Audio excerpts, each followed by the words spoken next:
Okay. So to start, hold a push-up. In whatever way is natural for you. In whatever way is natural? Yep. Don't sit down on the chair, Kay. There we go. Good. Don't make me laugh. Why? You do that to me all the time. And try and tell what it feels like, basically, because you're gonna want to remember that at some point. I have to remember what it feels like? Yes. This is a study. This isn't just exercise. Problem is my feet slip on this. Okay, hang on. So put your feet on the floor. I Your got feet. another rubber mat. What? When you say memorize the feeling, are you talking about in a particular portion, body part, or just overall? Right now, overall. Okay. We'll get more specific. Hang on. Katie, she's not doing it. We're holding a push-up. Hang on. All right. Hang on. I'm holding a freaking push-up the whole time, Kay. You can. You're All gonna right. for 2 seconds, you're gonna say, "Oh, that's too much." Come on, Kay. You can do this. There you go. I haven't done this in so freaking long. My God, Kay, you lasted 3 seconds. So see what it feels like. That's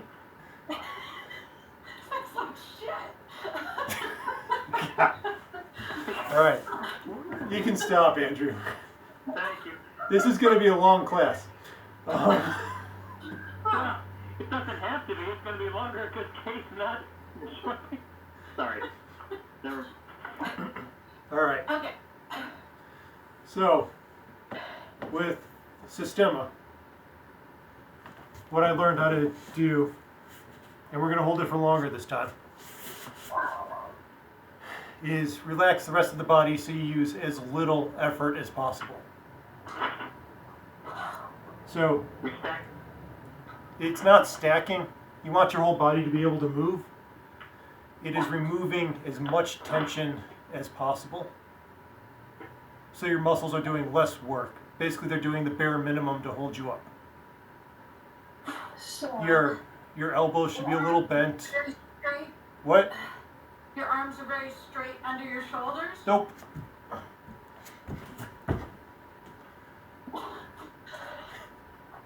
No, but I mean forward or backward. Simon. Look at them. Yeah, okay, they are. Out of curiosity, are we meant to stack feet? That's up to you. That's a habit from Systema. That's all. So you don't have to. Gotcha. Just wondering. You want your shoulders to be relaxed as much as possible. Your arms, your triceps, your biceps as much as possible. So you can even shake your arms out a little bit while holding it. I would choose one and then the other. It makes it easier. What, say that again? All right, Andrew, you can stop. I was doing pretty good, actually. Come on. I'm kidding. So you can shake the arms out while you're holding the push-up Okay. to remove the tension.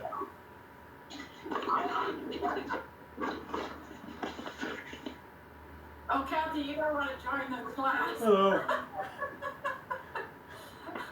Are you kidding? It'd be a laugh riot for her. She's going to watch us do push-ups. She's probably eating a regular peanut butter and jelly sandwich, by the way, Kay. My first class this morning was at 6:30, so I'm just watching. What? Okay. And then the seminar that Yep. was very handy, so I'm gonna watch it. All right. So back to push-up position, everybody.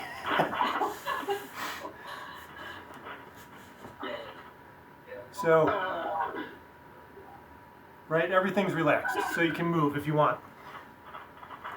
And try moving a little bit just so you know you can. That you're not locked into a position. Yeah, okay, my clavicle doesn't like that on that side. Okay? But the other side, maybe. Yeah. Yep. So just make sure that it's relaxed.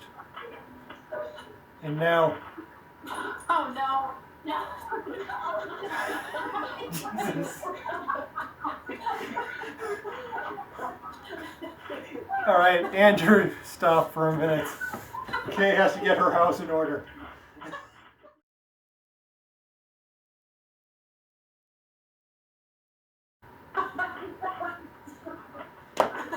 All right.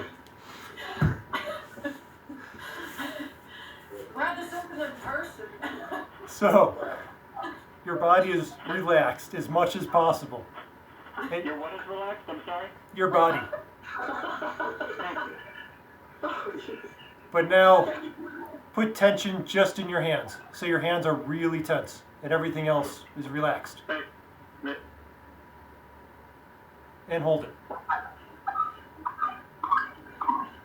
And see how that changes how things feel. Hurt my hands. That's weird. Very different. More tension, like your pinky turns in and it pulls the other fingers. So your arms are start to turn in a little bit, but not much. And keep everything else relaxed. Forearms as relaxed as possible. Biceps, triceps, shoulders relaxed.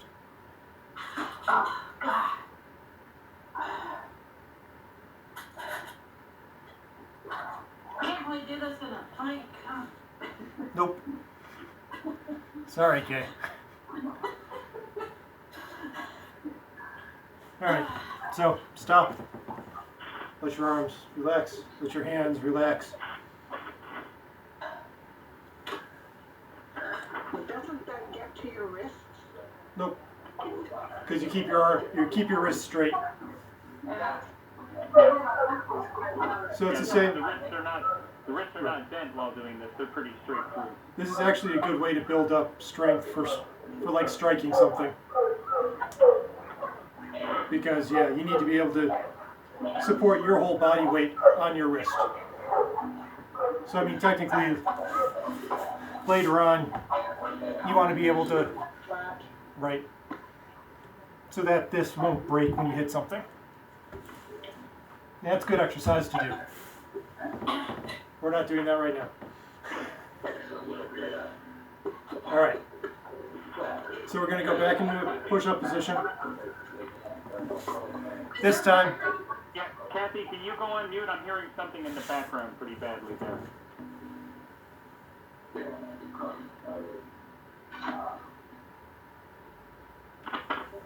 Thank you.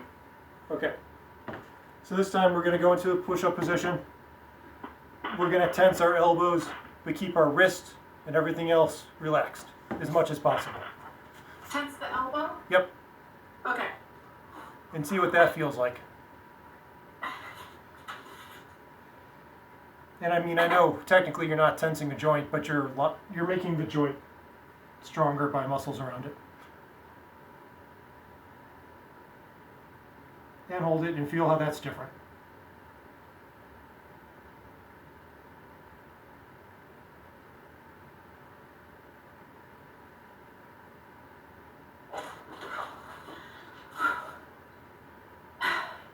Come on, Kay.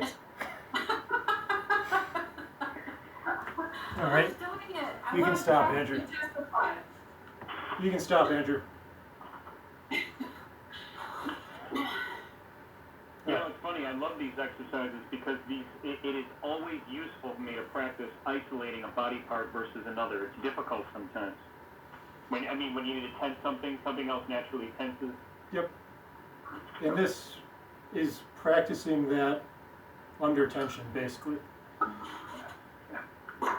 right. So the next bit we're going to do is the shoulders. All right. Everything else as relaxed as possible. Shoulders tense. Still on knuckles? Yep. Always on knuckles, Kay.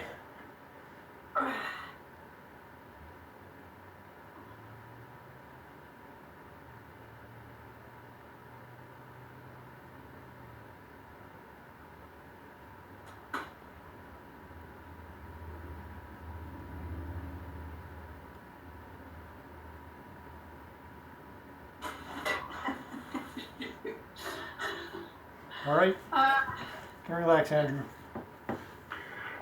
it's my hands more than anything, to be honest. That one actually felt the most natural, only because I'm used to resisting push-up positions with my shoulders first. Okay.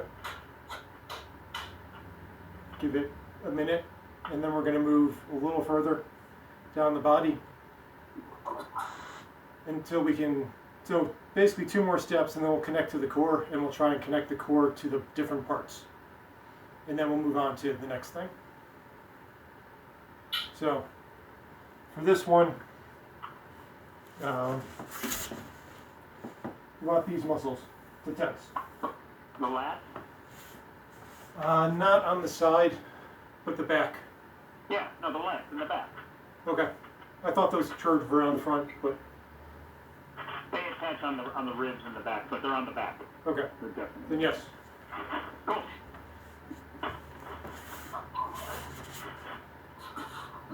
And your shoulders should be relaxed now. Your arms should be as relaxed as possible.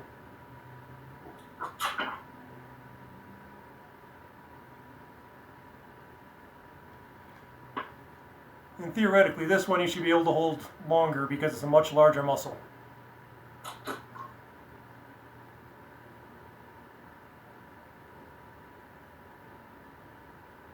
Much larger than the shoulders or the elbows that we were Yep. just flexing, definitely, yeah. But it's still the hands that kill me first. The knuckle, to be honest. It's All right. take practice. You can stop, Andrew. And yeah, you need to build that up. Okay. Yeah. Like, that shouldn't actually stop you from holding it, even if it hurts. Because it's not that it's breaking, it's not that it's exhausted, it's just that it Yeah. feels uncomfortable. Right. Yeah. Well, and Gary, this exercise could be done with the hands down. It doesn't have to be on a fist, does it? It doesn't, but if you do it on fists, then you're also building the ability to strike. Fair enough. Whereas if you do it with your hands down, it actually, I'm pretty sure that damages the joint some. It can. Well, yes, depending. I was just saying, if Kate was more comfortable putting her hands down rather than the fist, I would say for this exercise she could do that probably. But I didn't want to. I'm trying to put more padding for my knuckles to try and see if that helps a little bit. Okay. Right where the knuckles are. So this next one, we should be able to tense our core area, right? And use that. And again, everything else then should be as relaxed as possible.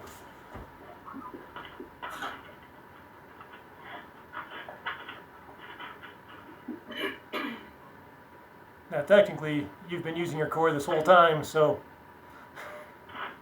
tensing this should be a little harder.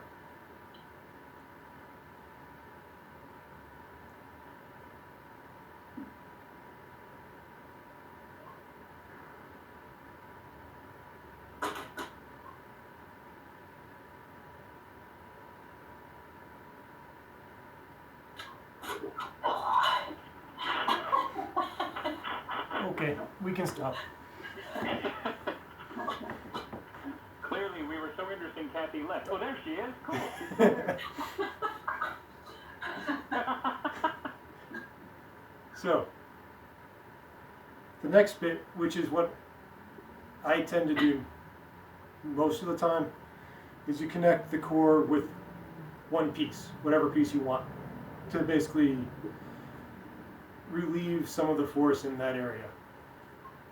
So we're going to do that, and then we're going to change it because this is what I naturally do, so we want to do something different. Are you talking about taking the pressure from one area onto the core and shifting it around? Yes. So right now, there is a path from my hand to my core. There's a little bit of tension all the way through, but not a lot. Okay. Okay. And that allows me to engage the core to help out an arm The or hand, both arms. the wrist, Yep. shoulder, whatever it might be. Yep. In that way, you can transfer that tension from that other body part to the core, using the core to assist. Yep. If one gets threatened or tired or whatever it might be. Yeah. And then when it comes to things like Aikido, you would use that to transfer power or to make a hole that somebody's applying force into.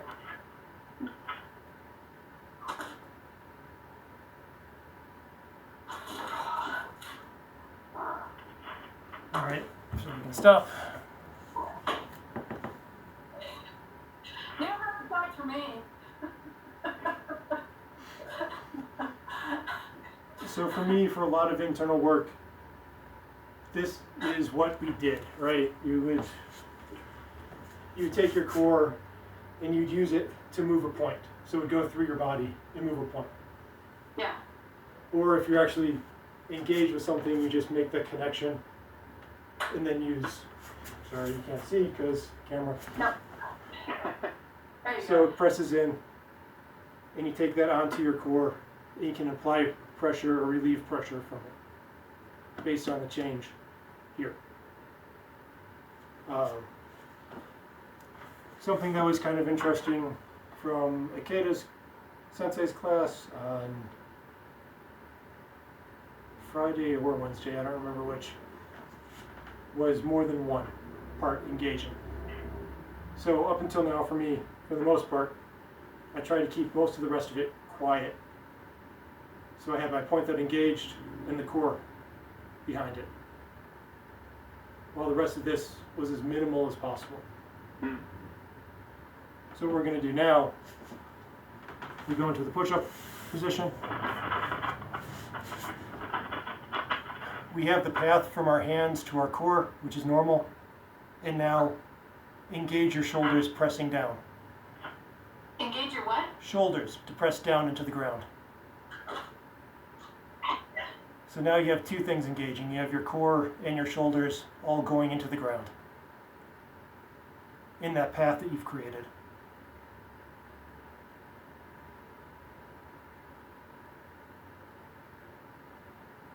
And you should engage as much as possible. Which, for me, my body starts to shake a bit because I'm engaging muscle, but that's okay. So it's almost like we're trying to push the ground away. Correct. Gotcha. Without, going into straightening, without straightening our arms or anything like that. Right.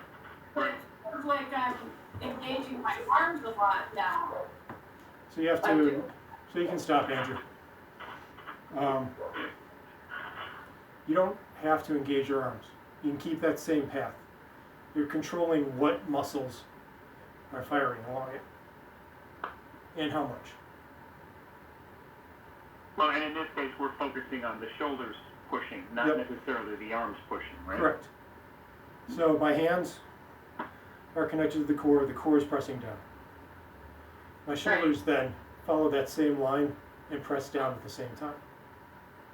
So for internal stuff, right, it was that fires things out. Right. But Okay. now this fires, once it gets to the shoulder engages too.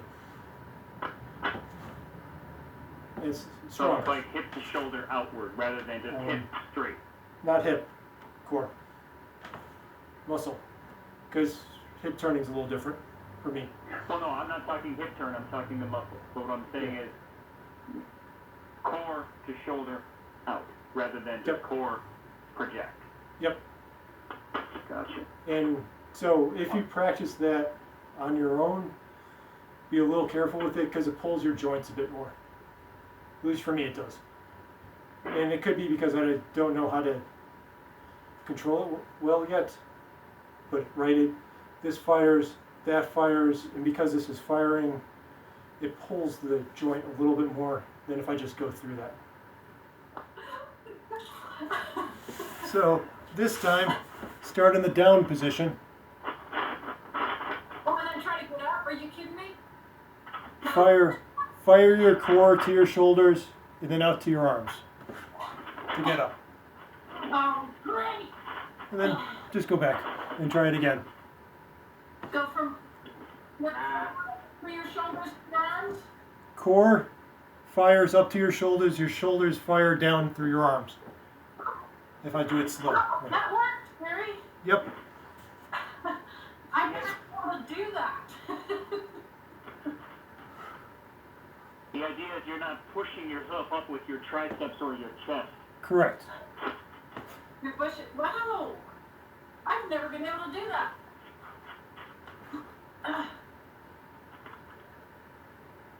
I gotta think about it though.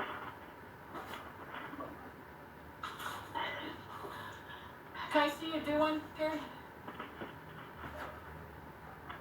You feel much more straight. I tend to move. When I'm doing it, it tends to. So. Yeah, I establish. You have to engage the core to do that. Yeah, Why and was it? I was trying to engage the core to the shoulders. so Alright, so if the core doesn't follow, engage it. so the path is already made Oh. from the core to my hands, and as I'm firing the core, it hits the shoulders engage, Yep. and continue down that path. The core has already fired. The core has already going. Yep. The core is already on its way. So fire the core first, okay? Yep. I am. But then I have to do it in a sequence. I can't have that path already there. Okay. It's like I have to shoot it, like my Kata Sensei talks about. So why can't you have the path there? So if you go to the ground, If I have the path there, I can't lift up. so Like here, it's already engaged. you're on the ground, Yeah, you feel the ground in your hands. yeah, Your core is firing yeah, because you already know like the line that's going through your arms. yeah. Gets to your shoulders, so your core is firing up, your shoulders get it, they fire down the arm and back up the arm to go straight. If I'm understanding this, Gary, the core fires first. The core actually leaves the ground first. It moves first, but I'm not getting off the ground first. So Right, okay. it goes to my shoulder. So I don't know a good way to show this. Right? So goes to the shoulders fire down, and then Yeah. back when it hits the elbow. Oh. Yeah. Ah. Hey, Kathy, I know your first class was at 6:30. Are you sure you don't want to get in on this? Oh, you are getting in on this. She is. Oh.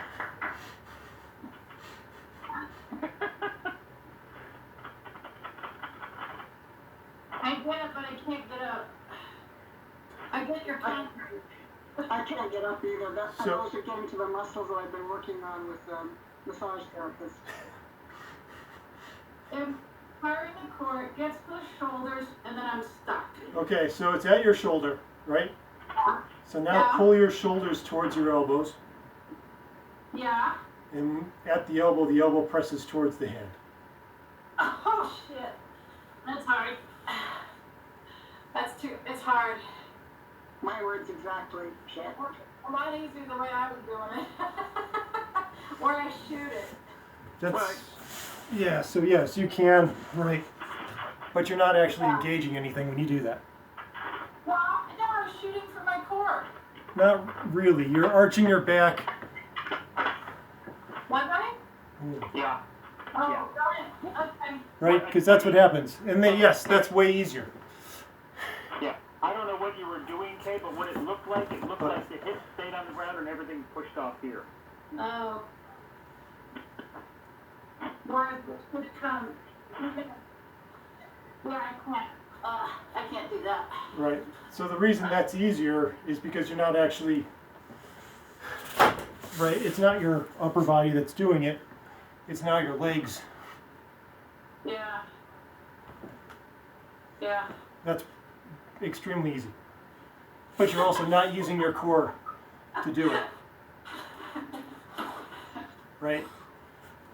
And you want to be able to push your core into your shoulders. Then, while that's still engaged in that way, your shoulders press into your elbows, and that's already pushing into the hands. And it engages. So, what? The energy just travels out. Yep.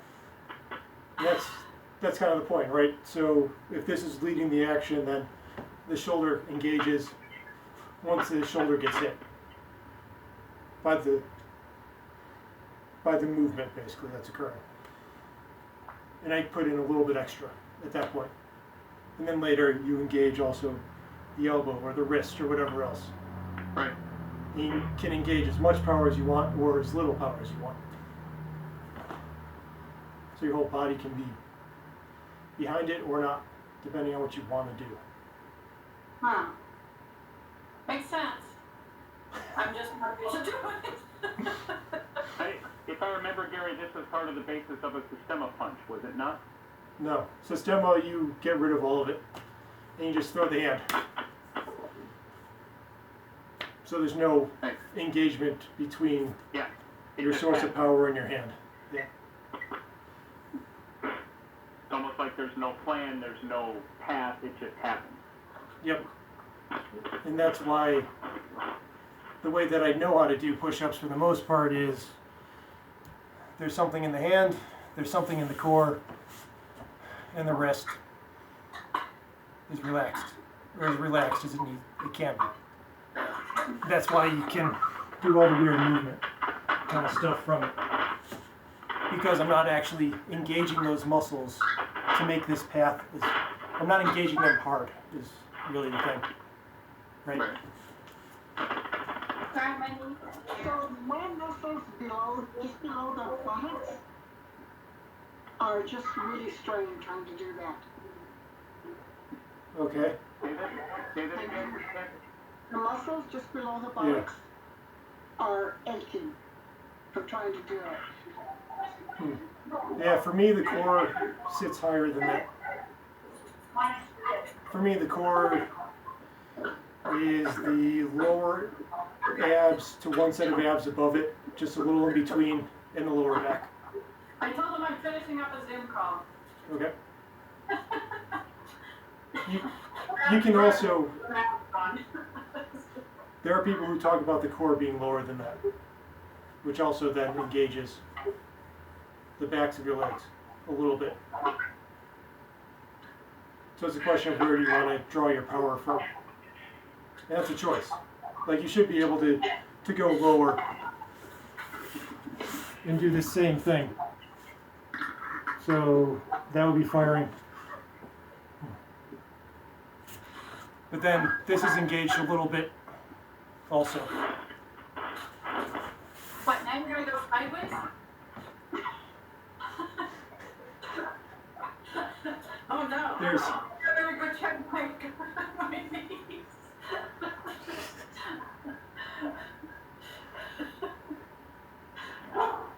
It's not about going sideways, Kay. That was showing where things were occurring. Oh, okay. Because your core can be high, you can drop it lower. Also, if I drop it lower, the backs of my legs engage a little bit. But you can do the same exercise if it's lower or higher. I mean, technically, you should be able to do the same exercise like with your calves. Calves to your thighs and up, right? Calves to the thighs, to the core, to the shoulders out? Yep. Yep, I get it. You should be able to pick your point of origin. Oh. Could be anywhere, really. Yes. And the shape changes a little bit with each one, right? So calves, there's this little whoop that comes back. Lower core, there's a little arch that happens. The middle core is straightest for me. Just shoulder, there's a turn in for my core to engage because I need to keep that at least a little bit to come up straight. Yeah, I cannot get up straight. Each one's a little different. So if you want to try the calves kick, the easy way to do that. Your feet are there. I'll mute my phone in a second. I'll just mute this. So your feet are there, they push. So you come up at a slight angle, but it's not bad.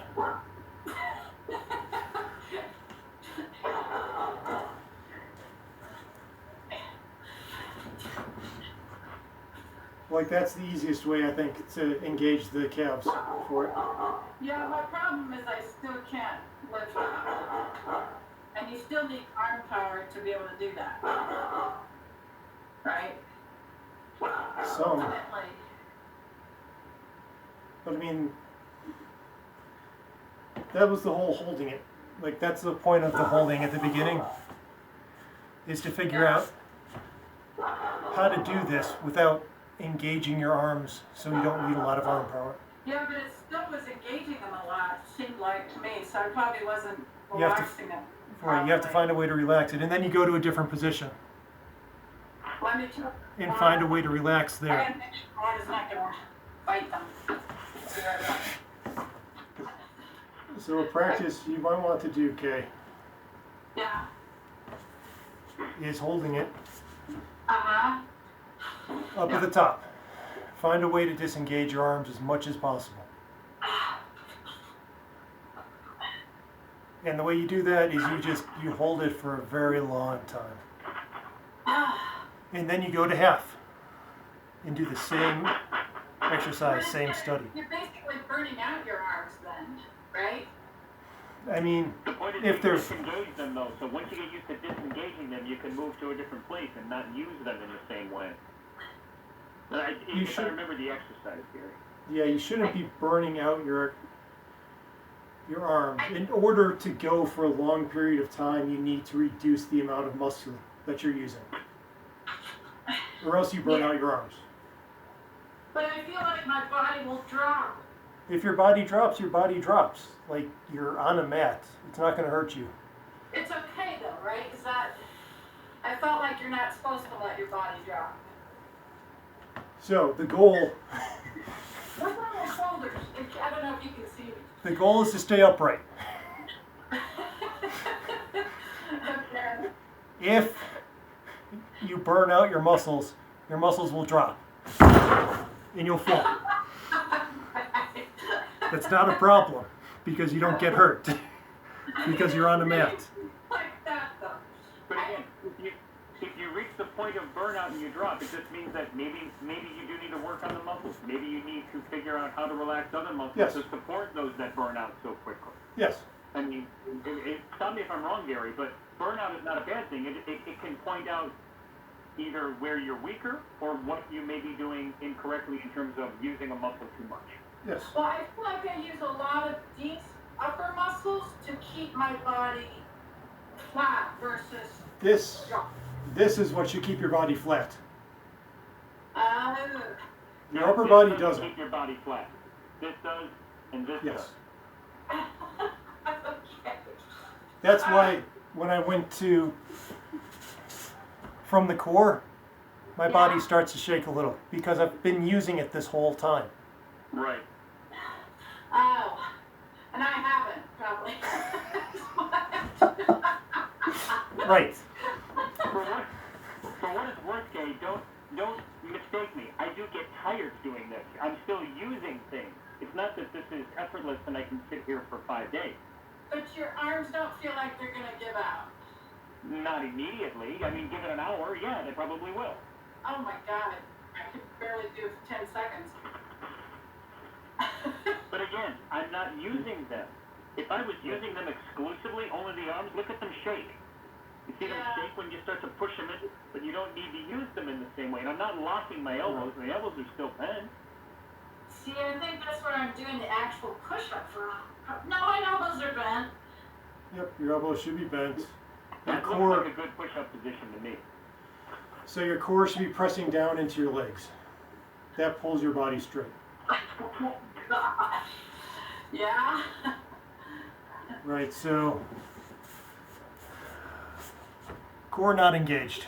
Everything arches. Okay. Core engages. Everything pushes towards the feet. Ever drops within your shoulders? Because I'm feeling like I'm either engaged or I'm Yeah. Yeah. Don't drop your shoulders back. That's gonna tire them out very, very quickly. Yeah, In other words, your upper I body can tell curves a you're okay little. with this. This Yeah. hurts. That hurts shoulders quite a bit. See how the shoulders are rolling backwards? Yeah. Yeah, So don't let the shoulders roll back. Because here, I'm using almost my shoulders exclusively to hold up my upper body weight. That gets very tiring very quickly. Yeah. so yeah, if you look, there's a curve. It's an arch, basically. Yeah. Right. Stop me if I'm off base on this, Gary, but I think I remember this exercise before. Yeah, no, I mean, that's right. Your back, your shoulders and back arch. You don't That's better. This is different. go up. Right? You see this here? The shoulders pop up. This is different. Correct. Yeah. Yep. Okay. Because the minute that this happens, all of my upper body weight from my navel to my head is all on my front shoulders. It's all being supported by this muscle right there. It'll Yeah. burn out in like 2 or 3 minutes. Well, And it's yeah, and it's the same with the strike. You don't strike with your arm back. It comes Yeah. forward, Yeah. which arches your back. When we throw a ski, we don't throw it outward this way. Well, I mean, it does. It turns, but yeah.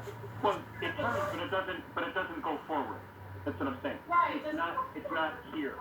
Back is what he was saying, based on what I was doing with the push-up. It's not going to go back. It's more the clothes. Okay. You know how that arches your back?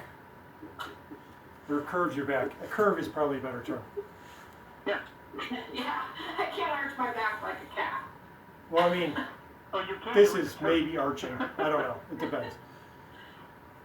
So, okay.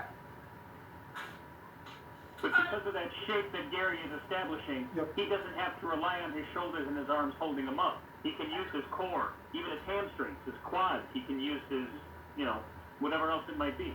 Yep. But you do get to a point that it's very tiring because I'm like exhausted now. Okay, question. Yes. I have a real problem doing a push-up. Mhm. I can hold a position for a bit, but I can't let myself down or bring myself up for a Okay. prone position. So where do I start? I would start in holding 3 positions. One, which is the up, which you can do, right? One, which is the down, which should be really easy to do also. And then one that's in the middle. Off the ground on the down? What?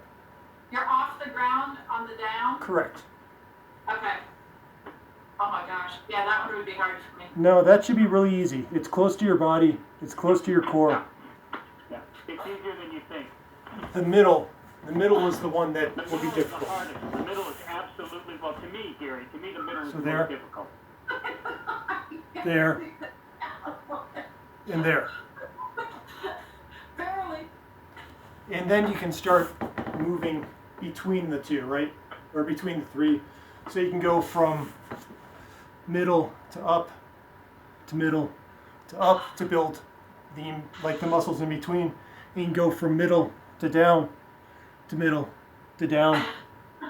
And then eventually you do the whole. And I'm just saying, from my personal experience, Gary, and you can refute me if you disagree. The middle has always been the most difficult position to hold, and it's one of the more difficult muscularly to pass through. It's where my muscles get burned out far faster when they're passing through the middle. Yeah, it's a more difficult path. Yeah. Sorry, Kathy, you were going to say something. I'm sorry. You're muted. I don't feel like I'm engaging the back muscles at all. Okay, so even when I'm holding what's a good way to see this? When I'm holding the up position, my back presses down to my feet. Huh. If I exaggerate it, right? It's that. Yeah. Yeah.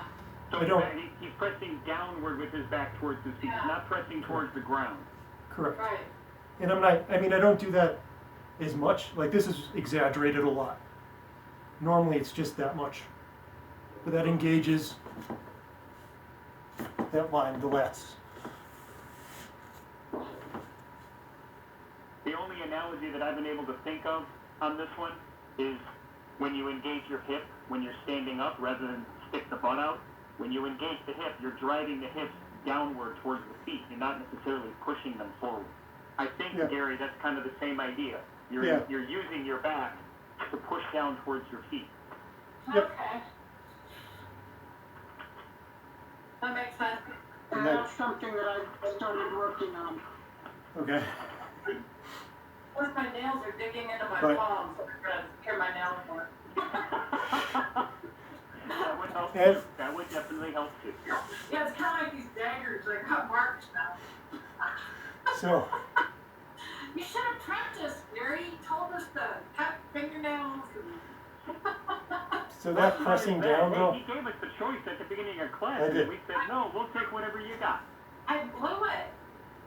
so that pressing down, right, with the back, that is in every position. So you saw the exaggerated from up top. Even here, it presses back if I exaggerate it. And down here, if I exaggerate it, it presses. I'm just not doing it, I'm not doing it to that extreme. But you should see the body shifts a little backwards whenever I exaggerate. Yeah. It's one of those amounts, Gary, if I'm thinking of this correctly, and stop me if I'm wrong. Marcia Sensei likes to say it's not necessarily pushing or moving, it's just shifting your weight. So the amount that you're Maybe. pushing onto your feet from your back is more like a shift, not really trying to actively push your feet away. Am I close? Maybe. To me, it is the minimum amount of engagement to keep my core solid. Okay. And that's, Okay. I don't know another way to explain it than that. That's fine. I get it. And you basically, you start with a lot and reduce it until you get the same effect with less Gotcha. effort. Gotcha. Yeah. Yep. But you can also do this with any exercise. Like you can do the same, Pressing the core, you mean down? the same kind of deal where you isolate a muscle. Right? You can hold it out. You can pick a muscle to tense. See how that changes the body. You can go to the core, to your arms. See how that works. You can go to the core, fire the shoulder to hold it, and so on. And honestly, that's a great way to prepare for holding that plank position, because if you start to isolate and you start to learn where those muscles are, then you can do the same thing when you're in that plank position. Yep. Yeah, right. I think that's awesome. And then if you bend your arm a little bit, Kathy, just so that so that you're forced to engage if you need Yeah. to. This is harsh. This is much So better. Gary, you were saying go up from the core and then try going back down to the core. With that So position. you can try and hold it with as much core and as little muscle as possible. I mean, this is not a lightweight. But then I can engage the shoulder, see how that changes. I can engage the elbow, see how that changes things. I can fire the core out to see how that engages things.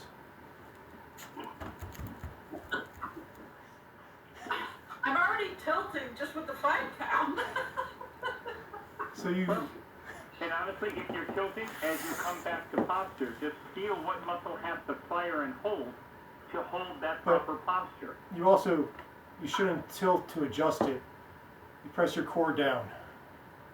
Right. Okay. Just like with a push-up.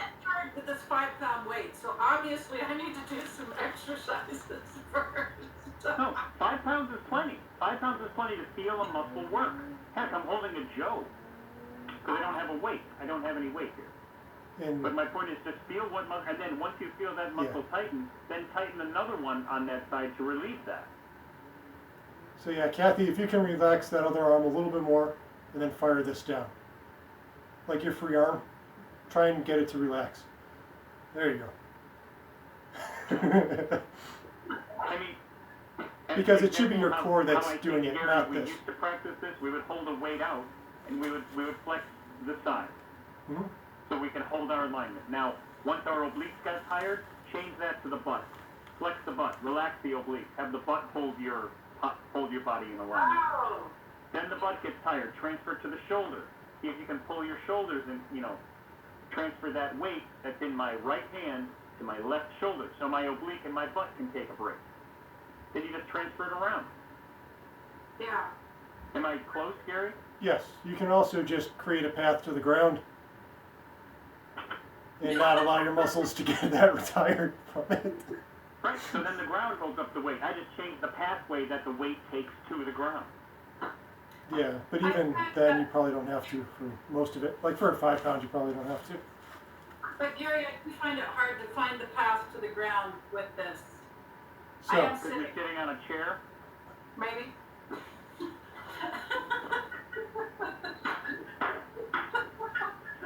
so sit in Seiza, then you're doing the same as we are.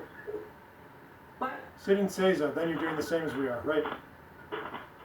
Oh, we got on my pad down here anymore, so it's gonna hurt. Okay. So this goes down, right? Yeah. I'm leaning a little, right, to compensate. So instead, I engage this and my lower back pressing into my feet, basically. Okay, I do feel that. Yeah. That worked. And it relieves a lot. Yep. Yep. And then you can play with whether your shoulders are arched forward, arched back, straight. Those all change things a little bit. Okay. That is letting my knee down further into Seiza. What? What? Yeah, that could be. Like if you're forward, there's a lot of force on here. So Oh, yeah. Yeah, there's a lot of pressure. If you lean forward, a lot of pressure on the knee. when I sit in Seiza, there's a lot of dropping this way for me. Yeah. Back, right? Yeah. So there's almost nothing on my knees most of the time.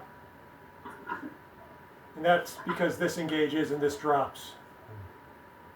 So again, turn the hips. Sorry. Turn the hips so that they drive back into the feet, back down into the ground, not forward. And that should relieve a little pressure in your knees, and now my lower back and my butt can take that weight that I'm holding. Yes. Because basically this, if you can see, is out, so it drops. So the weight from this goes more into my ass, which is sitting on my feet. Yep. Bring that weight to your ass, Gary. Yeah. As I'm sitting there making myself But I mean, Well, you also don't sit on your ankles. You sit between your ankles. Yeah, I think Andrew's sitting on his ankles. I always have, because every time that I don't, it hurts my knees. But I'm trying to learn. I am trying to learn as best as I can. This has been one of my pandemic practices, is relearning how to sit in Seiza differently, because my knees are hurting. Yeah, like this shouldn't stress your knees at all. This should relax your legs.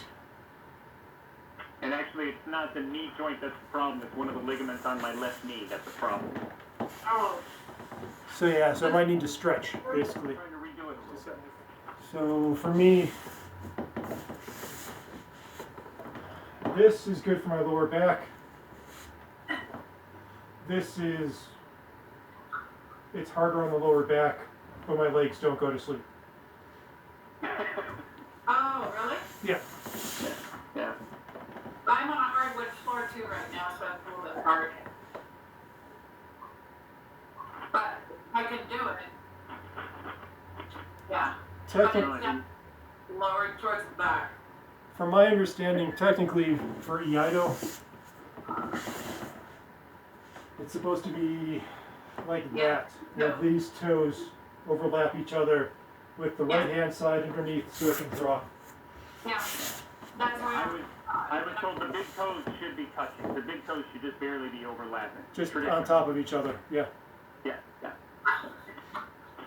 our floor. And the right hand toe has to be under the left hand toe because the right hand leg comes up to draw. Right.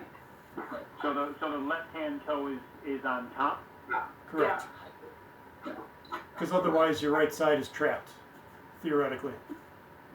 Yeah. Well, If it's moving but forward. considering that it's the right foot that comes out, I figured that right big toe would be on top. No, so if, No, yeah. you're right. All right, yeah, I'm sorry, I'm just thinking out loud. Yeah, because otherwise when that leg comes up, it hits the other toe and can't go forward.